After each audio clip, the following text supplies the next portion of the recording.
अभी हमारे भारत में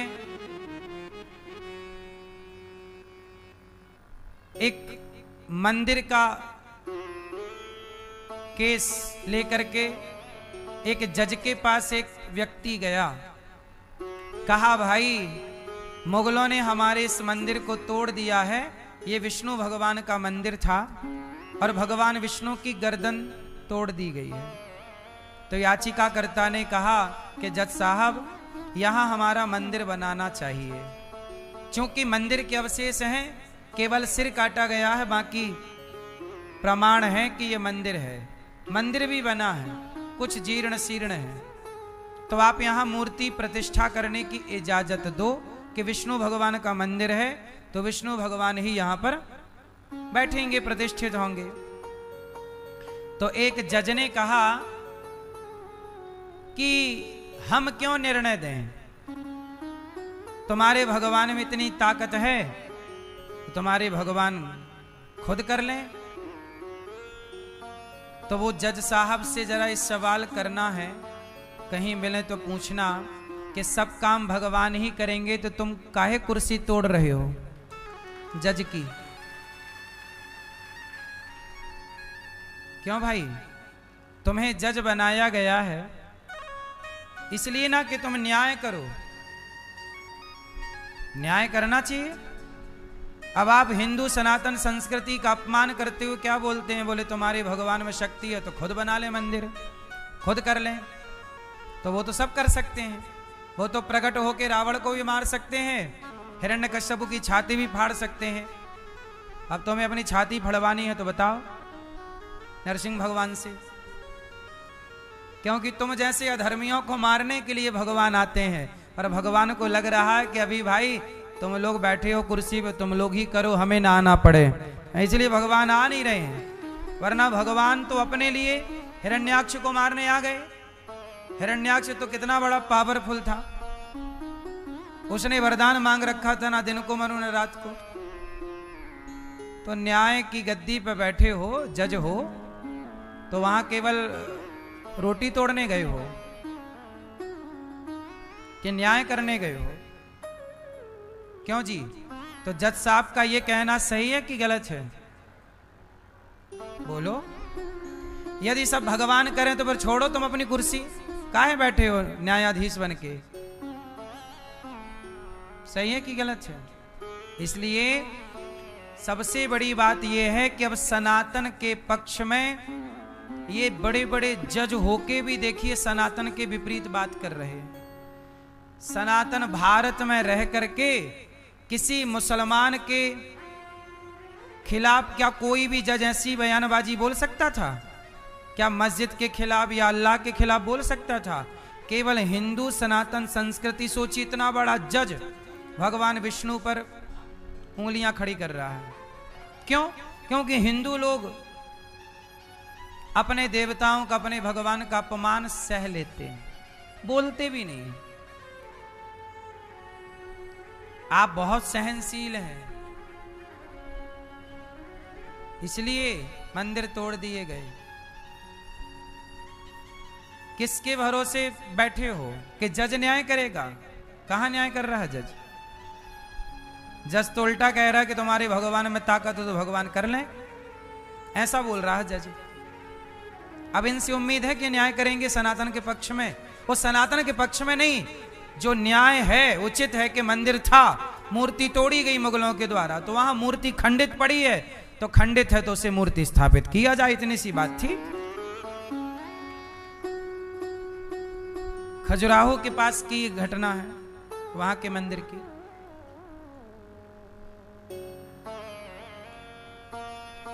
सनातन के पक्ष में सदा से ना कोई कानून रहा, ना कोई व्यक्ति रहा। सनातन के पक्ष में केवल भगवान ही रहे। ये सनातन इसलिए मैं आपको एक बात कहना चाहूं यहां आज, जरूरी है इसलिए बोल रहा हूं। हर राष्ट्र का अपना अपना एक धर्म होता है। बताइए, भारत सनातन का, भारत राष्ट्र है, भारत का क्या धर्म है? राष्ट्रीय धर्म क्या है भारत का? उत्तर दो। भारत का राष्ट्रीय धर्म क्या है? जोर से, जोर से। कोई धर्म नहीं है अभी लिखित में। भारत का कोई भी राष्ट्रीय धर्म नहीं है। और याद रखिए, जिसका कोई दीन धर्म नहीं होता ना, वो बर्बाद हो जाता है। आप अपने घर में उसको कभी नहीं बिठाओगे जिसका कोई दीन धर्म ना हो, उसको ही लाओगे जिसका कोई धर्म हो। इसलिए इस राष्ट्र का धर्म सनातन धर्म होना चाहिए। राष्ट्र का धर्म क्या होना चाहिए? सनातन धर्म। इस राष्ट्र की राष्ट्रीय पुस्तक क्या है? बोलिए। इस राष्ट्र की राष्ट्रीय पुस्तक भगवत गीता होनी चाहिए। इस राष्ट्र की माता गौ माता होना चाहिए। और इस राष्ट्र के पिता भगवान श्री राम होने चाहिए, भगवान श्रीमन नारायण होने चाहिए। कोई और व्यक्ति क्यों राष्ट्रपिता बने? राष्ट्रपिता भगवान है। क्यों? भारत हमारी क्या है? बोलो तो बताइए। भारत हमारी माता है तो ये धरती के पति कौन है? पृथ्वी के पति बताओ। पृथ्वी माता के पति का नाम क्या है? पृथ्वी के पति कौन? भगवान श्रीमन नारायण। जब भगवान नारायण ने 12 अवतार लिया, तब पृथ्वी को अपनी डाढ़ों में रखा और पृथ्वी का स्पर्श किया। तो भगवान नारायण ही पृथ्वी के पति हैं। और भगवान से पृथ्वी का एक पुत्र हुआ जिसका नाम है मंगल। भूमि सुतौ ब्रह्मा मुरारिस त्रिपुरांतकारी भानु शशि भूमि सुतो बुधश्च। भूमि सुतो, मंगल कौन है? भूमि सुत, भूमि का बेटा। इसलिए जब भी आप भूमि पूजन करते हैं ना, तो भूमि पूजन कभी मंगलवार के दिन नहीं करते। क्यों नहीं करते? क्योंकि मंगलवार के दिन भूमि नहीं खोदी जाती, क्योंकि मंगल बेटा है। मंगलवार के दिन भूमि खोदी जाएगी तो वहां पर मंगल कहेगा, मेरी मां को मेरे सामने तुम मार रहे हो कुदाल से, तो वो नाराज हो जाएंगे। इसलिए जब भी भूमि पूजन का मुहूर्त देखना, कभी मंगलवार के दिन नहीं होगा।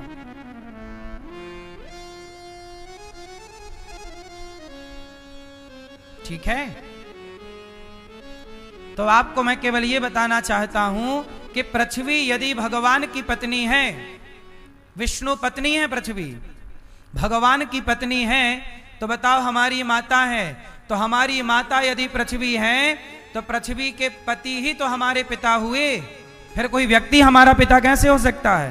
राष्ट्रपिता कोई व्यक्ति कैसे हो सकता है?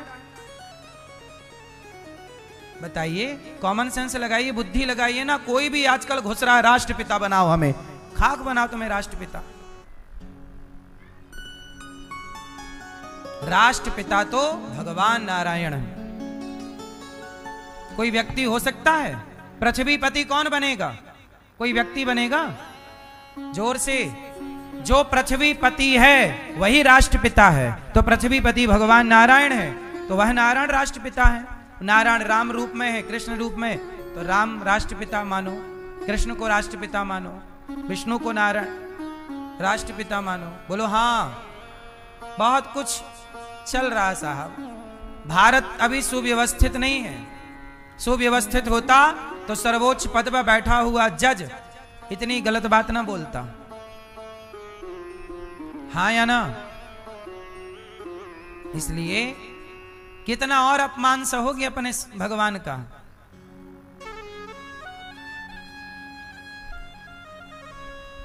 इसलिए अपमान ना सहो, कम से कम बोलो तो सही। पितामह चुप रहे तो महाभारत खड़ा हो गया। चुप रहना भी पाप है। इसलिए धर्म के लिए बोलना चाहिए। भैया कहां चले बोलने? अभी जाओ बोल के आओ। अच्छा ठीक। हमें लगा बोलने जा रहे हैं, उसको बोल के आता हूं जज को क्या बोल रहा है उल्टा सीधा। ऐसे ही लोग चाहिए, तुरंत चलो बोल के आता हूं।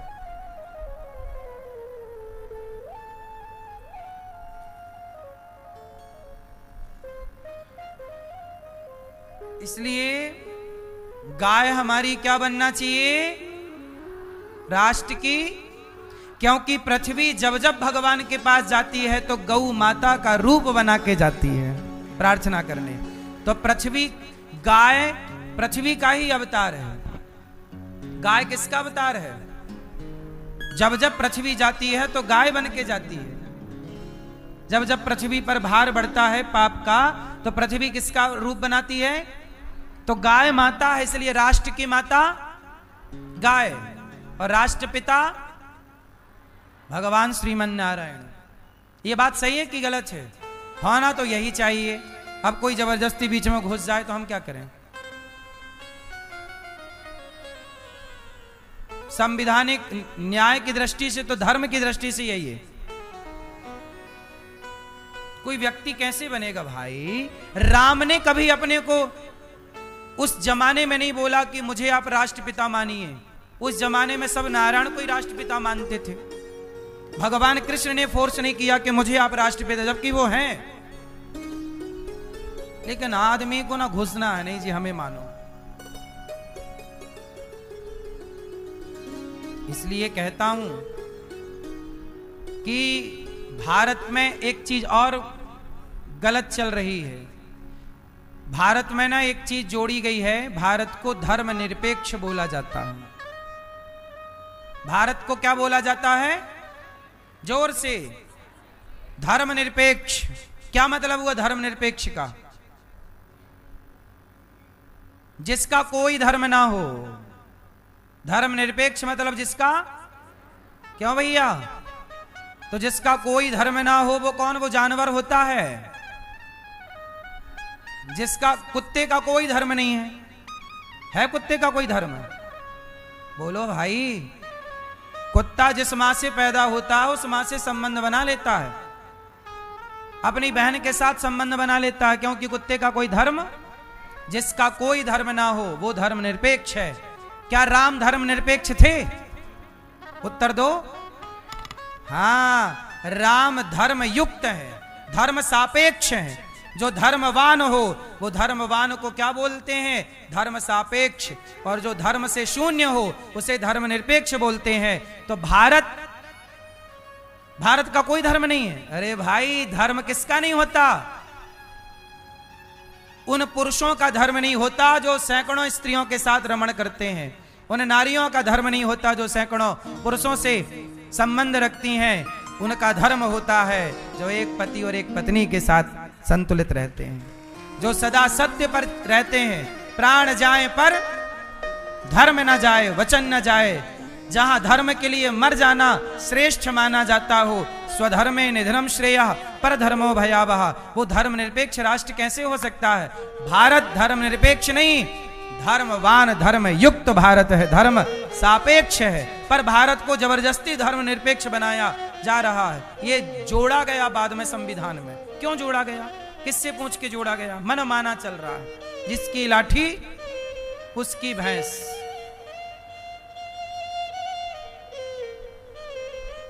क्यों भाई? कैसा भारत देखना चाहते हो? धर्म वाला भारत के धर्म से शून्य भारत? मुसलमान का भी अपना धर्म है, ईसाई का भी अपना धर्म है। बोलो हाँ। जैन और बौद्ध का भी अपना, सनातन का भी अपना धर्म है। जब सबका अपना धर्म है तो भारत राष्ट्र का धर्म क्यों नहीं होना चाहिए? ये राष्ट्र धर्म के बिना रहेगा? कैसी बात की जा रही है बताओ इस देश में? और यही धर्मनिरपेक्षता का पाठ पढ़ पढ़ के ये जज साहब सनातन का अपमान किए जा रहे हैं सर्वोच्च गद्दी पर बैठ के। अनिरुद्धाचार्य कुछ बोले तो मीडिया वाले दिन भर चलाते हैं टीवी पे। अब जज साहब ने सनातन का अपमान किया, नहीं चला रहे हैं मीडिया वाले। कहां गए वो मीडिया वाले? मेरी बात का, जबकि मैं सनातन संस्कृति के बारे में बोलता हूं कि सनातन को बचाओ, संस्कृति को बचाओ, मेरी बात राष्ट्र हित में है। और ये जज साहब की बात सनातन विरुद्ध है। सनातन विरुद्ध कोई बोल रहा है? एक न्यूज चैनल नहीं चला रहा है। चला रहा है कोई? बताओ, डिबेटें हो रही हैं इसमें? नहीं हो रही हैं। अनिरुद्धाचार्य पे डिबेट करेंगे ना, क्योंकि टीआरपी उनको यहीं से मिलनी है, वरना उनको देख कौन रहा है। अब नहीं चलाएंगे जज साहब के खिलाफ। इसका मतलब यह है कि केवल जज ही नहीं, भारत की कुछ मीडिया भी सनातन विरोधी है। आप मानते हैं इस बात को कि नहीं? संतों को बदनाम करेंगे, पूज्य प्रेमानंद जी को बदनाम करने के लिए मीडिया चलाएगी दिन रात, अनिरुद्धाचार्य को बदनाम करने के लिए चलाएगी, और जो खुलेआम सर्वोच्च पद में बैठ के जज सनातन का अपमान कर रहा है उसके खिलाफ नहीं छू निकल रही है मीडिया की। हाँ या ना साहब? देख लेना, चुपचाप तमाशा ना देखना, संभल कर बैठना जग में तमाशा देखने वालों, बोला करो धर्म की बात, संभल कर बैठना जग में तमाशा देखने वालों, कहीं खुद ना तमाशा बन जाना तमाशा देखने वालों। कहीं आपकी चुप्पी महाभारत को जन्म ना दे दे। भीष्म पितामह की चुप्पी ने महाभारत को जन्म दे दिया। ऐसे ही अपमान होता रहा सनातन का, और आप ऐसे ही सहते रहे तो कायर हो जाओगे, कायर। फिर तुम चलते फिरते मुर्दे कहलाओगे, जो अपने धर्म की बात ना बोल पाए, जो अपने सनातन राष्ट्र हित की बात ना कर पाए, इंसान है कि मुर्दा है? हम अनिरुद्धाचार्यवाद में हैं, हम ब्राह्मण क्षत्रिय वैश्य बाद में हैं, हम पहले भारतीय हैं, सनातनी हैं। इसलिए राष्ट्र हित में, सनातन हित में पहली बात हमारी होनी चाहिए। बोलो हाँ।